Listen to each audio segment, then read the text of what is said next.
dating disasters. One thing that many of us do in relationships is settle. True. Because we'd rather be unhappy than alone, right? Yeah, and we settle with someone who isn't right for us simply because we're too afraid to be on our own. So if it sounds familiar, you guys think this may be you at home, we have got some signs you are settling for less than you deserve. Here is the first one. You are increasingly nostalgic for weekends and evenings alone.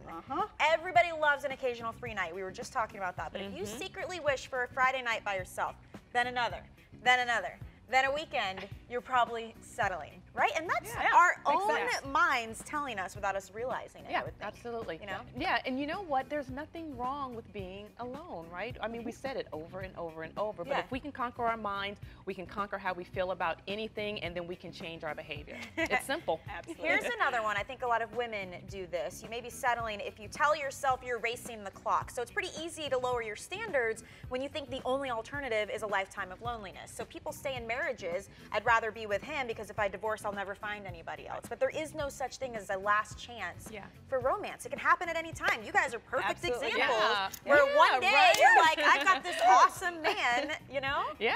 And you know what? I have a client right now who's struggling with this, and one thing I tell her is, you know what? You don't have to settle for someone treating you bad just because you're afraid you're going to be alone. And she's in her 20s, and I'm like, oh, come on, right? Take it from the old ladies. Oh, yeah, you got a lot of time, All right, you know you're in danger of settling the moment you make a to-do list of things you'd like to help your partner improve on. We're talking, if this list is like lose weight, stop smoking, be more outgoing, find a better job, the best person for you should not feel like a fixer-upper. That's right. I'm just You're laughing. getting very animated with this. I'm laughing because this totally reminds me of someone I dated previously. And I was like checking off the box, like, oh boy. I mean, it's good to, you want someone who does make you a better version of yourself, but if there's like a list of things, then you don't want to go there.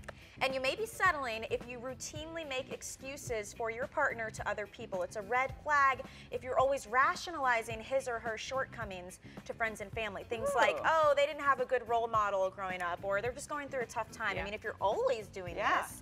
And maybe you don't realize you're doing it, so that's a good one. I like that. That's one of those things. If everybody else sees something, it may be a problem, right?